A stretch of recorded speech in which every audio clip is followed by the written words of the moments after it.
Hello everyone. आज इस video में हम डिस्कस करेंगे शोभन सिंह जीना यूनिवर्सिटी अल्मोड़ा में जो आज पीएचडी का एंट्रेंस एग्जामिनेशन कंडक्ट किया गया था उसके क्वेश्चन पेपर एंड सॉल्यूशन को, स्पेशली बॉटनी के पेपर को। तो पहला क्वेश्चन है cell enlargement in plants is due to. तो ये क्वेश्चन हमारा प्लांट हार्मोन से है, जहाँ पे पूछ रहा है कि सेल इनलार्जमेंट या सेल एक्सपेंशन का फंक्शन कौन से हार्मोन का है। तो इसका करेक्ट आंसर होगा ऑप्शन डी, ऑक्जिन। क्योंकि ऑक्जिन हमारा एक स्पेशल टाइप की प्रोटीन जिसे हम एक्सपेंसिन कहते हैं, उसकी सिंथेसिस को स्टिमुलेट करता है प्लांट की सेल वॉल में। और जो एक्सपेंसिन है वो हमारा प्लांट की जो सेल वॉल होती है उसके बीच में जो हाइड्रोजन बॉन्ड या अदर बॉन्ड हैं उनको ब्रेक करने का काम करती है, इसलिए वहाँ पे सेल वॉल एक्सपेंशन हो जाता है और सेल का साइज बढ़ जाता है। तो इसका करेक्ट ऑप्शन होगा ऑप्शन डी, ऑक्जिन। उसके बाद है endosperm of angiosperm is a structure. किस टाइप का स्ट्रक्चर होता है एंजियोस्पर्म में? ट्रिप्लॉइड, क्योंकि यहाँ पे डबल फर्टिलाइजेशन होता है, इसलिए यहाँ पे एंजियोस्पर्म में हमारा ट्रिप्लॉइड एंडोस्पर्म देखने को मिलता है, जबकि जिम्नोस्पर्म में हैप्लॉइड एंडोस्पर्म। उसके बाद है reserve food as oil is present in. तो रिजर्व फूड ऑयल किस में होता है? ऑयल के फॉर्म में जेंथोफाइसी में होता है। Option D is correct. उसके बाद है study of fungi is called. तो स्टडी ऑफ फंजाई माइकोलॉजी कहते हैं। उसके बाद है somatic structure of A fungus is called. तो सोमेटिक स्ट्रक्चर ऑफ फंगस को हम माइसीलियम कहेंगे। बहुत सारे हाइपी मिलके माइसीलियम बनाते हैं। उसके बाद है which one of the correct sequence of taxa. तो यहाँ पे हम टैक्सोनॉमिक हायरार्की में करेक्ट सीक्वेंस बताना है कि पहले फैमिली आता है, ऑर्डर, क्लास, जीनस, या कैसे आता है। तो इसका करेक्ट आंसर होगा ऑप्शन बी। सबसे पहले क्लास आएगा, then order, then family, then genus. उसके बाद है which of the following algae contain chlorophyll D. तो यहाँ पे क्लोरोफिल भी डिफरेंट टाइप के होते हैं, जैसे कि ए, बी। ए हमें सभी में देखने को मिलता है, सभी एल्गी में, जबकि बी ग्रीन एल्गी में जनरली। और क्लोरोफिल डी हमें जनरली देखने को मिलता है रेड एल्गी, या जिसे हम क्या कहते हैं, रोडोफाइसी। जबकि क्लोरोफिल सी हमें ब्राउन एल्गी या फियोफाइसी में देखने को मिलता है। तो इसका करेक्ट ऑप्शन होगा ऑप्शन सी, रेड एल्गी। उसके बाद है blue green algae present in coralloid root of cycas are. तो ब्लू ग्रीन एल्गी जो साइकस की कोरोलेट रूट में होती हैं वो कौन कौन सी हैं? हमारा एनाबिना एंड नोस्टॉक दोनों। Option B is correct. उसके बाद है which of the plant cells without nucleus. तो पूछ रहा है कि इनमें से कौन सी प्लांट सेल में न्यूक्लियस नहीं होता। तो इसमें से जाइलम वेसल्स ऐसी सेल्स हैं जो डेड होती हैं और यहाँ पे न्यूक्लियस नहीं होता है। उसके बाद है प्लांट बायोटेक्नोलॉजी इन्वॉल्व। तो प्लांट बायोटेक्नोलॉजी में हम क्या क्या इन्वॉल्व कर सकते हैं या उसमें हम क्या क्या चीज़ें पढ़ते हैं? तो पहला है production of valuable product in plants. ये बात सही है, क्योंकि प्लांट में हम अनेक वैल्यूबल प्रोडक्ट प्रोड्यूस करते हैं, जैसे कि प्लांटी बॉडीज उनमें से एक है। दूसरा है production of virus free plant. यहाँ पे हम मेरिस्टेम कल्चर करते हैं प्लांट टिश्यू कल्चर में, जिसके through virus free plant obtain किए जाते हैं। उसके बाद है rapid clonal multiplication of desired phenotype. ये भी सही है, इसलिए यहाँ पे ऑप्शन डी करेक्ट होगा। उसके बाद है the number of primary producer with in a specified area would be maximum in. तो नंबर की अगर हम बात करें तो प्राइमरी प्रोड्यूसर की मैक्सिमम हमें जनरली पॉन्ड इकोसिस्टम में देखने को मिलती है, जहाँ पे जू प्लैंक्टन या फाइटोप्लैंक्टन का नंबर सबसे ज़्यादा है। मोर स्पेसिफिकली फाइटोप्लैंक्टन या ब्लू ग्रीन एल्गी जिसे हम कहते हैं। उसके बाद है stelar theory was given by. तो स्टीलर थ्योरी किसने दी थी? वैन टिगम एंड डोलियट ने। Option A is correct. उसके बाद है wall of young cells in plants are mainly composed of. तो इसका करेक्ट आंसर होगा ऑप्शन बी, सेल्यूलोज। क्योंकि हमारा प्लांट की सेल वॉल में हमें स्टार्च, प्रोटीन या ग्लाइकोजन देखने को नहीं मिलता। उसके बाद है loss of water in vapour form by plants is called transpiration. उसके बाद है which one of the following is not present in higher plant cell. तो इसका करेक्ट आंसर होगा ऑप्शन बी, बेसल बॉडी, जो कि एक बैक्टीरियल फ्लैजिला का पार्ट है, जबकि परोक्सिसोम, वैक्यूल एंड लाइसोसोम हमें प्लांट सेल में देखने को मिलेगा। उसके बाद है फोटोसिंथेसिस टेक्स प्लेस इन। तो फोटोसिंथेसिस में क्लोरोप्लास्ट में देखने को मिलता है। उसके बाद है which is a bio control agent. तो हमारा अलग अलग फंजाई बहुत सारी हैं जिन्हें बायो कंट्रोल एजेंट की तरह यूज़ किया जाता है। दैट मीन्स कि अदर पेस्टिसाइड या अदर इंसेक्ट या अदर माइक्रो ऑर्गेनिज्म जो कि डिजीज पैदा करते हैं प्लांट्स में, उनको कंट्रोल करता है। तो फंजाई इसका करेक्ट आंसर होगा। उसके बाद है lichen can be used as an indicator of. तो लाइकेन एयर पोल्यूशन के जनरली इंडिकेटर होते हैं सल्फर डाइऑक्साइड के। Option B is correct.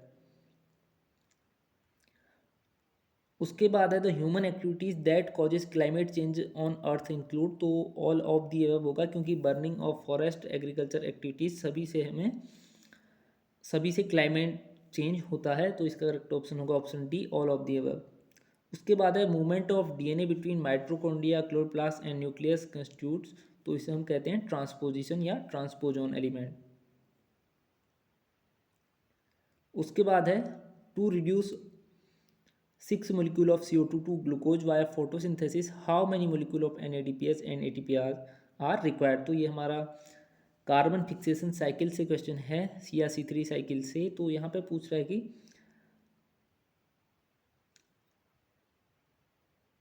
एक ग्लूकोज मोलिक्यूल को प्रोड्यूस करने के लिए कितने ATP और NADH का रिक्वायरमेंट है। तो इसका करेक्ट आंसर होगा option B, 12 NADPH and 18 ATP।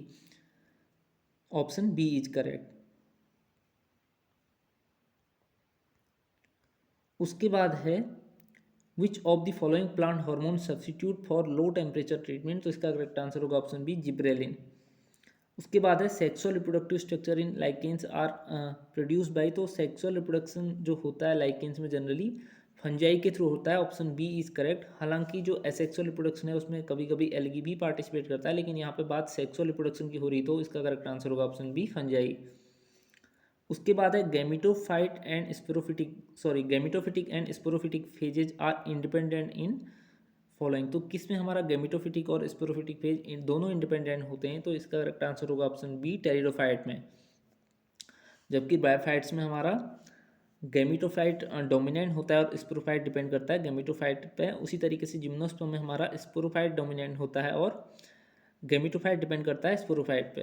तो इसका करेक्ट ऑप्शन होगा ऑप्शन बी। उसके बाद है the segment of DNA which participate in crossing over is termed as. तो इसे रिकॉन कहा जाता है। उसके बाद है डीएनए प्रोब इजे। तो डीएनए प्रोब क्या है, ये सिंथेटिक डीएनए स्ट्रैंड है। जब हमें किसी डीएनए की पॉपुलेशन में से किसी पर्टिकुलर सीक्वेंस का इन्फॉर्मेशन चाहिए होता है, तो हम आर्टिफिशियली डीएनए प्रोब या सिंगल स्ट्रैंडेड डीएनए सिंथेसाइज करते हैं, देन उसे हाइब्रिडाइज कर सकते हैं अपने टारगेट डीएनए सीक्वेंस से। तो ऑप्शन बी इज करेक्ट। उसके बाद है which one of the following is not a part of cell membrane. तो यहाँ पे प्रोलीन एक अमीनो एसिड है जो कि सेल मेम्ब्रेन का पार्ट नहीं है, जबकि फॉस्फोलिपिड, कोलेस्ट्रॉल एंड ग्लाइकोलिपिड हमारा सेल मेम्ब्रेन में हमें देखने को मिल जाते हैं। उसके बाद है induction of flowering by low temperature treatment is called vernalisation. Option A is correct. उसके बाद है which of the following is not a primary pollutant. तो यहाँ पे सभी प्राइमरी पोल्यूटेंट के एग्जांपल हैं एक्सेप्ट सल्फ्यूरिक एसिड। तो ऑप्शन बी इसका करेक्ट होगा। उसके बाद है all are ex situ method of conservation except. तो पूछ रहा है कि इनमें से सभी एक्स-सी2 मेथड हैं कंजर्वेशन के, एक को छोड़ के। तो इसका करेक्ट आंसर होगा ऑप्शन ए, नेशनल पार्क, जो कि इन सीटू कंजर्वेशन में आता है। इन सीटू में हम किसी भी ऑर्गेनिज्म को उसकी नेचुरल हैबिटेट में कंजर्व करते हैं, जैसे कि wild life sanctuary, biosphere reserve, national park. जबकि एक्स सीटू में अदर आते हैं, जैसे कि zoological park, germplasm bank, botanical garden, ये सारी चीज़ें। उसके बाद है genetic dwarfism can be nullified by spraying with. तो जेनेटिक ड्वार्फिज्म को हम कैसे ठीक कर सकते हैं या प्रमोट कर सकते हैं, उसकी प्लांट की हाइट को, ड्वार्फिज्म को हटा सकते हैं। तो हम जिब्रेलिन के ट्रीटमेंट से इसे हटा सकते हैं। Option A is correct. उसके बाद है what will happen to photosynthesis when a green plant is given green light. तो इसका करेक्ट आंसर होगा ऑप्शन सी, नो फोटोसिंथेसिस, क्योंकि ग्रीन लाइट जो है प्लांट ग्रीन लाइट को रिफ्लेक्ट कर देता है, जबकि ब्लू लाइट में सबसे ज़्यादा फोटोसिंथेसिस हमारा होता है विजिबल रीजन के। Blue light, red light, green light, ये सारे हमारे विजिबल रीजन में आते हैं हमारे इलेक्ट्रोमैग्नेटिक स्पेक्ट्रम के। तो इसका करेक्ट आंसर होगा ऑप्शन सी, नो फोटोसिंथेसिस। उसके बाद है the fusion of female reproductive nucleus with the male reproductive nucleus is known as fertilization.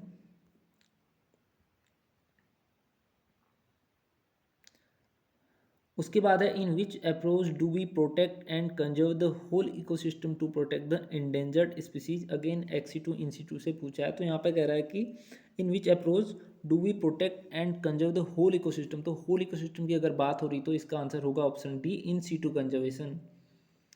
उसके बाद है algae algal water blooms are generally formed by the members of following, तो इसका correct answer होगा option D myxophyceae, जिसे हम blue green algae या cyanophyceae भी कहते हैं। उसके बाद है which of the following is capable of fixing atmospheric nitrogen and used as bio fertiliser, तो इसका करेक्ट आंसर है ऑप्शन ए नोस्ट्रॉ। उसके बाद है which are not generally seen in biodiversity hot spot, तो यहाँ पे हमें क्या देखने को नहीं मिलता है generally, lesser inter specific competition, जबकि वहाँ पे हायर इंटर स्पेसिफिक कंपटीशन होगा, क्योंकि वहाँ पे डाइवर्सिटी ज़्यादा है तो इंटर स्पेसिफिक कंपटीशन होना वहाँ पे लाजमी है, तो वहाँ पे होगा ही होगा। तो ए बी सी इसका endemism, species richness, loss of diversity, ये हमें बायोडाइवर्सिटी हॉट स्पॉट में देखने को मिलते हैं, लेकिन लेसर इंटर स्पेसिफिक कंपटीशन हमें किसी हॉट स्पॉट में देखने को नहीं मिल सकता, तो ऑप्शन डी इज करेक्ट। उसके बाद है the science which is used for genetic improvement of crop plant is referred to as, तो इसका आई थिंक जो करेक्ट आंसर होना चाहिए ऑल ऑफ दी अबव होना चाहिए, plant breeding, science of crop improvement technology हम सभी इसे कह सकते हैं। उसके बाद है when the dark period of short day plants is interrupted by brief exposure of light then the plant, तो पूछ रहा है कि एक ऐसा प्लांट जो शॉर्ट डे प्लांट है, दैट मीन्स कि वहाँ उसमें फ्लावरिंग कब होगी, जब उसे शॉर्ट डे दिया जाएगा, तो अगर उसे हम इंटरप्ट करते हैं लाइट से डार्क टाइम में, तो क्या होगा, वहाँ पर फ्लावरिंग नहीं होगी, क्योंकि उसमें फ्लावरिंग शॉर्ट डे के टाइम होती है, शॉर्ट डे प्लांट है वो यहाँ पे, तो इसका करेक्ट आंसर होगा will not bear any flower, option B is correct. उसके बाद है according to which convention the words cultural and natural heritage are identifying by drawing up a list of sites whose outstanding values should be preserve for all humanity, तो इसका आंसर होगा world heritage convention, इसके लिए किया गया था, option A is correct. उसके बाद है which layer of microsporangium provide nutrition to the developing pollen grain, तो इसका करेक्ट आंसर होगा ऑप्शन सी टेपिटम। उसके बाद है standard size of a herbarium series, तो यहाँ पे हर्बेरियम जो हम बनाते हैं उसका स्टैंडर्ड साइज पूछा है, तो उसका आंसर होगा option C 28.75 centimetre into 41.25 centimetre, generally इसे हम 29 इंटू 41 सेंटीमीटर भी कह सकते हैं, ऑप्शन सी इज करेक्ट। उसके बाद है alternate name of the family umbelliferae, तो इसे हम एपीएसी कहते हैं। उसके बाद है रूट्स हेल्प इन, तो रूट्स किस में हेल्प करती हैं, ऑब्जॉर्प्शन ऑफ वाटर में, एसिमिलेशन ऑफ न्यूट्रिशन में, और स्टोरेज ऑफ फूड मटेरियल में, ऑल ऑफ दीज इसका आंसर होगा ऑप्शन डी।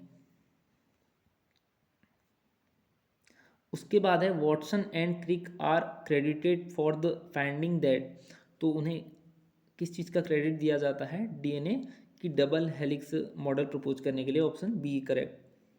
उसके बाद है palaeobotany is the study of fossils plant preserved in rocks, option D is correct. उसके बाद है the ecological state of being unique to a defined geographic location is known as, इसे हम एंडेमिज्म कहते हैं। उसके बाद है early blight of potato is caused by, तो ये अल्टरनेरिया सोलनी के थ्रू होता है, जबकि phytophthora infestans late blight of potato cause करता है, जबकि सिनकाइट्रियम एंडोबाइटिकम वर्ड रीज ऑफ पोटैटो करता है, और albugo candida white rust of crucifers cause करता है, तो इसका करेक्ट आंसर होगा ऑप्शन सी अल्टरनेरिया सोलेनी। उसके बाद है which group of plant constitute the lower bryophyte, तो लिवर बर्ड को ही हम लोअर ब्रायोफाइट कहेंगे, क्योंकि मोसेस एंथोसरेटेल्स और जगरमेनियल इससे एबव आते हैं, वो हायर ब्रायोफाइट में आ जाएंगे। उसके बाद है how many families included in Bentham and Hooker classification, तो बेंथम एंड हुकर ने 202 फैमिलीज को इंक्लूड किया था, ऑप्शन सी इज करेक्ट। उसके बाद है in which of the following feature is resemble angiosperm and gymnosperm, तो जिम्नोस्पर्म और एंजियोस्पर्म का कौन सा फीचर एक दूसरे से रिजेंबल करता है, तो इसका करेक्ट आंसर होगा option A presence of ovule, क्योंकि यहाँ पर अगर हम नेचर ऑफ एंडोस्पर्म की बात करें तो वो एंजियोस्पर्म में हमारा ट्रिप्लॉइड होता है और जिम्नोस्पर्म में हैप्लॉइड, एंड जो वेसल्स होते हैं जनरली जिम्नोस्पर्म में एब्सेंट होते हैं एक्सेप्ट नीटेल, जबकि एंजियोस्पर्म में वाइड स्प्रेड है। उसके बाद मोड ऑफ फर्टिलाइजेशन है, तो एंजियोस्पर्म में हमें डबल फर्टिलाइजेशन देखने को मिलता है, जबकि जिम्नोस्पर्म में नहीं देखने को मिलता। उसके बाद है which of the following base pairing rule is correct, तो option D is correct, adenine base pair with thymine and guanine base pair with cytosine by triple bond. उसके बाद है which of the following statements are true regarding RDNA technology. तो पहला है RDNA technology is use to obtain large quantities of protein produce by concern gene. तो ये बात सही है कि हम एक जीन को मल्टीप्लाई करके या उसका मल्टीप्लिकेशन करके लार्ज क्वांटिटी में प्रोटीन प्रोड्यूस कर सकते हैं। दूसरा है recombinant DNA technology is use to obtain large number of copies of specific DNA fragment. तो हम कॉपीज कर सकते हैं। उसके बाद है RDNA technology is use to integrate gene of interest into chromosome where it expresses itself. हम किसी फॉरेन जीन को किसी क्रोमोसोम में इंटीग्रेट करके एक्सप्रेस करा सकते हैं। ये बात भी सही है। तो ऑल ऑफ दीज हो जाएगा, ऑप्शन डी इज करेक्ट। उसके बाद है doctor Norman Borlaug was awarded Nobel prize in 1970 for the discovery of. तो इन्हें फादर ऑफ ग्रीन रिवोल्यूशन हम कहते हैं। इसका करेक्ट आंसर होगा ड्वार्फ वैराइटीज ऑफ व्हीट। इसके लिए इन्हें नोबेल प्राइज दिया गया था। उसके बाद है एक caruncle is formed from the cells of the following. तो कैरंकल क्या है, हमारा जो आउटर इंट्यूबमेंट है उसका मॉडिफिकेशन है सीड में, जैसे कि कैस्टर सीड में। तो ऑप्शन ए करेक्ट होगा। उसके बाद है the maximum number of mitochondria are found in liver cells. उसके बाद है मैच करना है यहाँ पे हमारा यूवी को बायोडिग्रेडेबल ऑर्गेनिक मैटर को, डीडीटी को एंड फॉस्फेट को। तो डीडीटी आप सभी को पता है बायोमैग्निफिकेशन कॉज करता है और फॉस्फेट हमारा यूट्रोफिकेशन कॉज करता है। तो अगर आप मैच करेंगे तो ऑप्शन सी यहाँ पे करेक्ट होगा। उसके बाद है which of the following is correctly matched. तो यहाँ पे करेक्टली मैच क्या है ये पूछ रहा है। यहाँ पे सिर्फ एक ही करेक्टली मैच्ड है जो है एग्रोबैक्टीरियम ट्यूमीफेसियन, जो कि एक बैक्टीरिया है जो क्राउन गॉल डिजीज या ट्यूमर कॉज करता है डाइकॉट प्लांट्स में। उसके बाद है the botanical survey of India BSI was founded या एस्टेब्लिश्ड इन। तो 13 फरवरी 1890 को ये एस्टेब्लिश किया गया था। उसके बाद है who use the term evergreen revolution for increasing agricultural production in India. तो एवरग्रीन रिवोल्यूशन हमारा MS स्वामीनाथन ने इंट्रोड्यूस किया था टर्म, जो जिन्हें हम कहते हैं father of green revolution in India. इन्होंने कहा था कि ग्रीन रिवोल्यूशन तभी सक्सेसफुल होगा जब हम इकोनॉमिकल, इकोलॉजिकल या सोशल एस्पेक्ट को भी देखें, ताकि हमारी सोसाइटी को उससे नुकसान ना हो या इन्वायरमेंट को नुकसान ना हो। Option B is correct. उसके बाद है which of the following is not use to transfer the recombinant DNA into the host. तो इसका करेक्ट आंसर होगा ऑप्शन सी बायो रिएक्टर, क्योंकि माइक्रो इंजेक्शन मेथड या जो जीन गन मेथड या disarmed pathogen vector, that means कि हम pathogen के थ्रू पैथोजन को वेक्टर की तरह यूज करते हैं रिकॉम्बिनेंट DNA को होस्ट में डालने के लिए। तो ये तीनों मेथड को हम यूज कर सकते हैं एक्सेप्ट बायो रिएक्टर्स।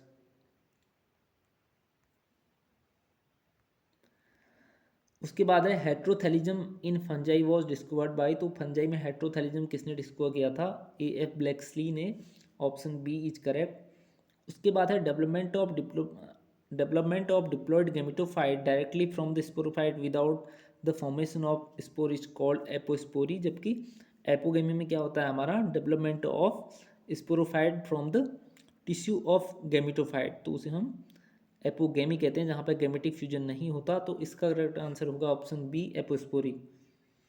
उसके बाद है typological species concept was proposed by. तो इसका करेक्ट आंसर मुझे नहीं मिला, क्योंकि बुक्स में भी नहीं है, फर्स्ट टाइम मैंने देखा है और गूगल पर सर्च किया तो आंसर एरिस्टोटल और प्लेटो दिखा रहा था, लेकिन मुझे इसके बारे में पता नहीं है। अगर आपको पता होगा तो कमेंट में आंसर देना। उसके बाद है the first clinical gene therapy was given for treating the following. तो जो जीन थेरेपी का फर्स्ट टाइम यूज हुआ था, जीन थेरेपी में होता क्या है हमारा, जो किसी कोई जीन ऐसा होता है पर्टिकुलरली जो डिफेक्टेड होता है और किसी डिजीज को कॉज करता है, तो उसे हम करेक्ट वहाँ पे करते हैं, इसी को हम जीन थेरेपी कहते हैं। और जीन थेरेपी का फर्स्ट टाइम यूज हुआ था हमारा डिफरेंट टाइप की इम्यूनो डेफिशिएंसी डिजीज, जैसे कि एडिनोसिन डीएमिनेज डिफिशियंसी वाली डिजीज को। ऑप्शन डी इज करेक्ट, इसे क्योर करने के लिए यूज किया गया था। उसके बाद है highest number of chromosome is found in. तो ये ऑफियोग्लोसोम में हमें देखने को मिलते हैं, ऑप्शन डी इज करेक्ट। उसके बाद है tobacco mosaic virus was isolated in crystalline form by. तो ये स्टेनले ने क्रिस्टलाइज किया था। उसके बाद है when protein is respiratory substrate respiratory quotient will be. तो रेस्पिरेटरी क्वोशिएंट प्रोटीन के लिए कितना होता है 0.9, जबकि जनरली कार्बोहाइड्रेट के लिए 1 होता है और फैट्स के लिए 1 से कम होता है, और बहुत सारे एसिड ऐसे हैं जिनका 1 से ज़्यादा होता है RQ। तो इसका करेक्ट ऑप्शन होगा ऑप्शन सी 0.9। अगला है the tallest tree species of the gymnosperm is, तो ये सिकोया है, ऑप्शन सी इज करेक्ट, जबकि जो टलस एंजियोस्पर्म है वो यूकेलिप्टस है। उसके बाद है good ozone is found in, तो ओजोन कैन बी गुड और बैड डिपेंडिंग अपॉन लोकेशन, तो ओजोन अलग अलग तरीके से हो सकता है गुड और बैड। तो जो हमारा स्ट्रेटोस्फेरिक ओजोन है उसे हम गुड ओजोन कहते हैं, क्योंकि ये लाइट से आने वाली यूवी रेडिएशन को प्रिवेंट करता है। जबकि जो बेड ओजोन है हमारा वो नीचे ट्रोपोस्फेयर जहाँ पे हम रहते हैं वहाँ पे अगर ओजोन फॉर्म हो जाए तो उसे हम बेड ओजोन कहते हैं। तो इसका करेक्ट ऑप्शन होगा ऑप्शन सी, स्ट्रेटोस्फेयर। उसके बाद है series of progressive change in the species that make up a community over time is called ecological succession. उसके बाद है shoot development is regulated by, तो shoot development enhancer RNA and cytokinin तीनों के through regulate हो सकता है, option D is correct. उसके बाद है leptosporangiate type of development is found in, तो लेप्टोस्पोरेंजिएट टाइप ऑफ डेवलपमेंट हमें कौन से फन में देखने को मिलता है? यहाँ पे जितने भी फन का एग्जांपल दिया है उन सभी में eusporangiate type of development sporangia का हमें देखने को मिलता है। तो यहाँ पे कोई भी आंसर करेक्ट नहीं है, क्वेश्चन रॉन्ग दिया है, क्योंकि ये सभी हमारा यूस्पोरेंजिएट टाइप के फन है। यहाँ पे जो स्पोरेंजियम का डेवलपमेंट होता है वो ग्रुप ऑफ इनिशियल सेल से होता है, जबकि जो लेप्टोस्पोरेंजिएट टाइप ऑफ डेवलपमेंट होता है उसमें एक सिंगल इनिशियल सेल से स्पोरेंजिया डेवलप होता है। तो इसका कोई भी आंसर करेक्ट नहीं है। उसके बाद है which one of the poisonous fungus, तो यहाँ पे अमीनिटा जो ऑप्शन डी है पॉइजनस फंगस का एग्जाम्पल है। उसके बाद है the distortion in DNA helix due to pyrimidine dimorphism is called, तो इसे हम किंग कहते हैं, ऑप्शन सी इज करेक्ट। उसके बाद है which bacterium is used in the production of insulin by genetic engineering, तो ई कोलाई या एसिडिसिया कोलाई को हम इंसुलिन प्रोडक्शन के लिए यूज़ किया गया था डीएनए टेक्नोलॉजी में। उसके बाद है the smallest gymnosperm known is, तो जामिया पिग्मिया को हम स्मॉलेस्ट जिम्नोस्पर्म मानते हैं, ऑप्शन बी इज करेक्ट। उसके बाद है द हाईएस्ट टेक्सोनोमिक कैटेगरीज, तो हाईएस्ट टेक्सोनोमिक कैटेगरी इन चारों में से कौन सा है? फाइलम। उसके बाद है families of flowering plants book is written by, तो फैमिलीज ऑफ फ्लावरिंग प्लांट हमारा जॉन हचिनसन ने लिखा था, जिसमें उन्होंने 24 प्रिंसिपल ऑफ फाइलोजेनी को दिया भी था। उसके बाद है Mangifera indica the fruit is, तो मैंजीफेरा इंडिका में हमारा फ्रूट क्या होता है? ड्रूप होता है, ऑप्शन बी इज करेक्ट। उसके बाद है the inflorescence of sugar cane is, तो शुगर केन का इन्फ्लोरेसेंस को हम पेनिकल कहते हैं, ऑप्शन ए इज करेक्ट। उसके बाद है the largest family among the dicotyledon given below is, तो डाइकोटिलिडन की लार्जेस्ट फैमिली हमारा अस्टीरेसी है, जिसे हम कंपोजिटी भी कह सकते हैं। उसके बाद है spore of pteridophytes are always haploid, option A is correct. उसके बाद है fungus is associated to the prothalli of, तो फंगस हमें माइक्रोराइजा या फंगस हमें किसके प्रोथलाई से मिलता है? कौन से टेरिडोफाइट के? तो इसका करेक्ट आंसर होगा ऑप्शन बी, लाइकोपोडियम। उसके बाद है इक्विस्टम इज, तो इक्विस्टम किस टाइप का फन है? होमोस्पोरस। यहाँ पे सभी स्पोर एक जैसे बनते हैं, यहाँ पे मेगा और माइक्रोस्कोप नहीं बनते। उसके बाद है sterilisation is an example of, तो स्टेरिलाइजेशन इनमें से किसका एग्जाम्पल है? निगेटिव यूजेनिक्स का, जहाँ पे प्रोहिबिट किया जाता है या प्रिवेंट किया जाता है ऑफ स्प्रिंग प्रोड्यूस करने से। तो इसका करेक्ट आंसर होगा ऑप्शन बी, निगेटिव यूजेनिक्स। उसके बाद है the most important application of genetic engineering is to, तो जेनेटिक इंजीनियरिंग का सबसे मोस्ट इंपॉर्टेंट एप्लीकेशन क्या हो सकता है? Prepare DNA clone, option D is correct. उसके बाद है एक common instrument for measuring relative humidity and transpiration is, तो इसे हम कहते हैं hygrometer, option B is correct.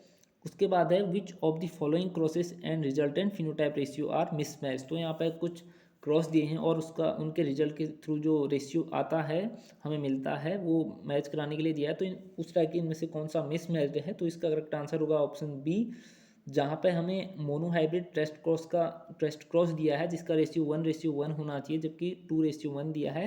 जबकि ए वाला हमारा जो रेशियो है वो phenotypic ratio of monohybrid cross है, जो डी वाला है वो phenotypic ratio of dihybrid cross, और जो सी वाला है ये है हमारा डाईहाइब्रिड टेस्ट क्रॉस का रेशियो।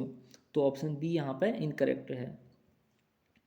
उसके बाद है which one of the following is the correct sequence of electron transport in mitochondria, तो इसका करेक्ट आंसर ऑप्शन ए है, जहाँ पे NADH से यूबिक्विनिन की तरफ इलेक्ट्रॉन या प्रोटॉन का ट्रांसफर होता है। Then cytochrome B, cytochrome C1, cytochrome C, cytochrome cytochrome A3 से फाइनली O2 को रिड्यूस करके वाटर मॉलिक्यूल बनता है। तो क्वेश्चन हमारा इलेक्ट्रॉन ट्रांसपोर्ट चेन से था, ऑप्शन ए इज करेक्ट। उसके बाद है the economic product of tobacco plant is, तो इसकी लीव्स जनरली इकोनॉमिकली इंपॉर्टेंट होती हैं। उसके बाद है long fibre are known as, तो लॉन्ग फाइबर को जनरली हम लेंथ कहते हैं, ऑप्शन बी इज करेक्ट। उसके बाद है system of classification presented by Hutchinson is, तो हचिंसन का जो क्लासिफिकेशन था वो फाइलोजेनेटिक टाइप ऑफ क्लासिफिकेशन था, ऑप्शन सी इज करेक्ट। अब जबकि जो बेंथम एंड हुकर का था वो नेचुरल टाइप का क्लासिफिकेशन था, और जो लीनियस का था वो artificial system type of classification था। उसके बाद है cleistogamous flower is seen in, तो क्लिस्टोगेमस फ्लावर वो होते हैं जो ओपन नहीं होते और जिनमें सेल्फ फर्टिलाइजेशन हमेशा होता है। तो इसमें 3 फैमिली दी हैं, एनोनेसी, रूटेसी एंड टीलियसी। मुझे नहीं लगता इन किसी भी फैमिली में हमें क्लिस्टोगेमस फ्लावर देखने को मिल सकते हैं। इसका मोस्ट कॉमन फैमिली है कोमेलिनिएसी, जिसमें आता है कोमेलिना बेंगालेंसिस, जो कि एक मोनोकॉट की फैमिली है। तो वो फैमिली कॉमन है जहाँ पर क्लिस्टोगेमस फ्लावर हमें देखने को मिलते हैं। तो मुझे इनमें से डी ऑप्शन ही करेक्ट लगता है, none of these, Annonaceae, रोटेसी, Tiliaceae, किसी में भी क्लिस्टोगेमस फ्लावर देखने को नहीं मिलते। उसके बाद है the normal type of embryo sac, तो जो कॉमन टाइप ऑफ एम्ब्रियोसेक है वो क्या होता है हमारा 7 सेल 8 न्यूक्लिएट होता है, ऑप्शन बी इज करेक्ट। उसके बाद है the highest number of species in the world is represented by, तो सबसे ज़्यादा नंबर ऑफ स्पीसीज इनमें से किसकी होंगी, फंजाई की होंगी, ऑप्शन डी इज करेक्ट। उसके बाद है which of the following families is characteristic representative of monocotyledon plants, तो इनमें से पूछ रहा है कि कौन सी फैमिली मोनोकॉट से बिलोंग करती है, option C is correct, Liliaceae.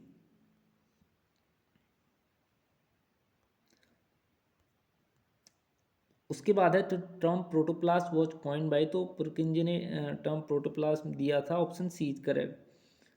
उसके बाद है cork cambium is an example of, तो कॉर्क कैम्बियम जनरली किसका एग्जाम्पल है हमारा लेटरल मेरिस्टेम का, जो कि डायमीटर में ग्रोथ करता है और सेकेंडरी ग्रोथ के लिए जनरली कॉर्क कैम्बियम रिस्पॉन्सिबल होता है। जबकि एपिकल मेरिस्टेम हमारा प्लांट की लेंथ इंक्रीज करता है, और इंटरकैलरी मेरिस्टेम नोड और इंटरनोड और वहाँ से निकलने वाले डिफरेंट ऑर्गन प्लांट के उन्हें डेवलप करता है। तो इसका करेक्ट आंसर होगा ऑप्शन बी, लेटरल मेरिस्टेम। उसके बाद है coralloid roots of cycas contain, यहाँ पर साइकस का स्पेलिंग गलत लिखा है, तो कोरोलॉइड रूट ऑफ साइकस में क्या होता है हमारा blue green algae, option A is correct. तो ये हैं 100 question. Thanks for watching this video.